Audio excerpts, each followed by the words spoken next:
Assalamualaikum warahmatullahi wabarakatuh. Bapak-bapak, ibu-ibu, guru, semuanya apa kabar? Semoga selalu sehat, selalu bersemangat, bergembira.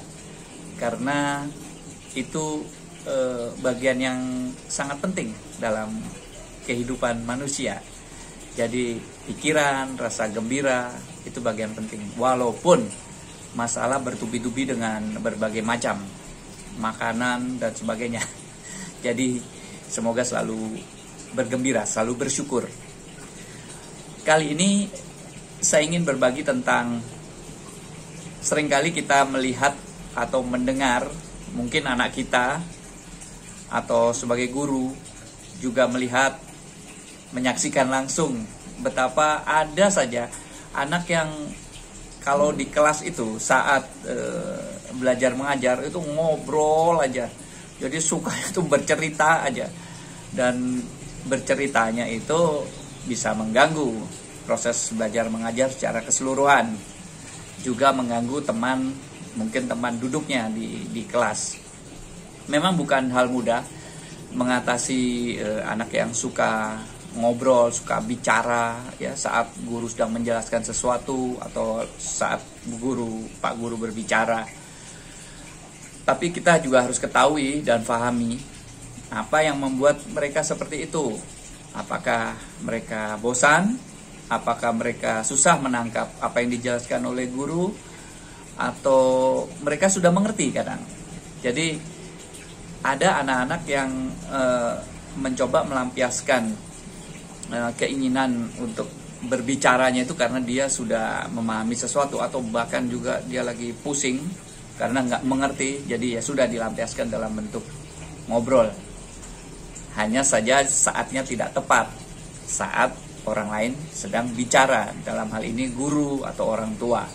Jadi untuk mengetahui hal tersebut memang kita harus mengetahui apa pencetusnya. Jadi kapan biasanya anak mulai bicara, mulai ngobrol.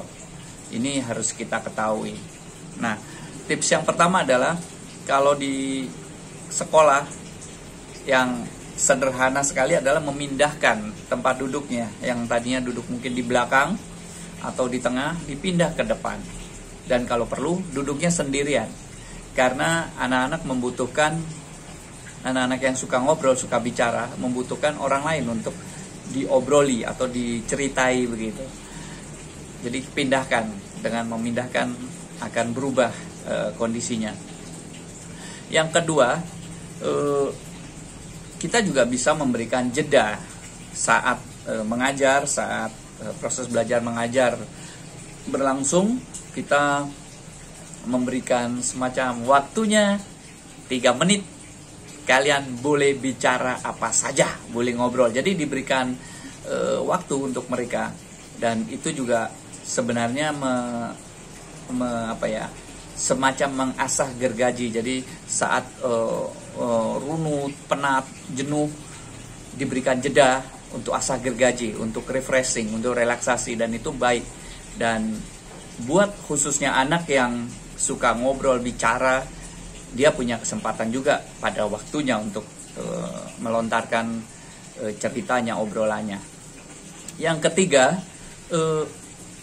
kita bisa memanggil atau mengajak diskusi anak yang suka ngobrol itu, suka bicara itu. Kita bisa diskusi berbagai hal, dan kita berbicaranya tidak dalam konteks seperti menyelidik atau seperti ingin menasehati, ingin memberikan tips-tips supaya dia tidak ngobrol, bukan itu.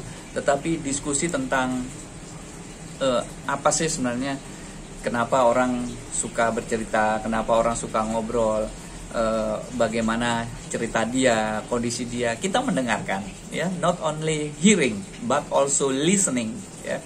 Karena hearing itu kita tidak sakit di telinga kita, tetapi kalau listening itu berkaitan dengan menyimak, mendengarkan, merasakan, dan tentunya akhirnya jatuhnya bisa memahami. Jadi melatih anak untuk listening itu penting sekali.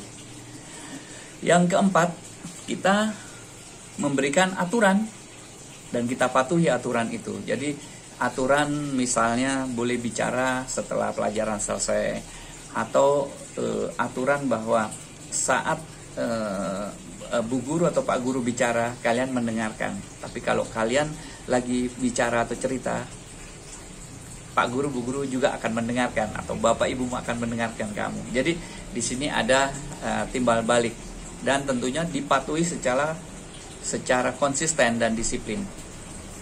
Yang kelima, pahamkan pada anak kita tentang sekolah.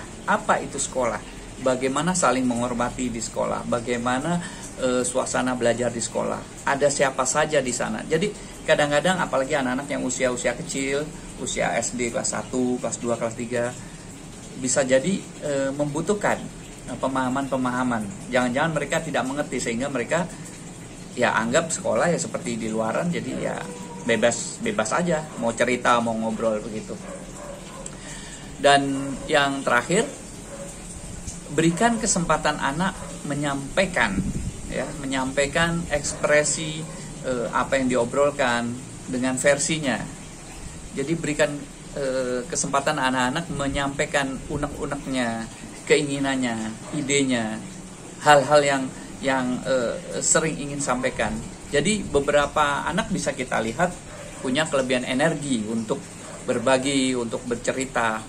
Dan suatu saat kalau memang kita lihat anak ini punya potensi untuk ngobrol dan ekspresinya bagus, ya suatu saat rekam saja pakai video, bilang aja, Pak Guru atau Bu Guru ingin lihat kamu dongeng tentang misalnya begitu, atau dia milih.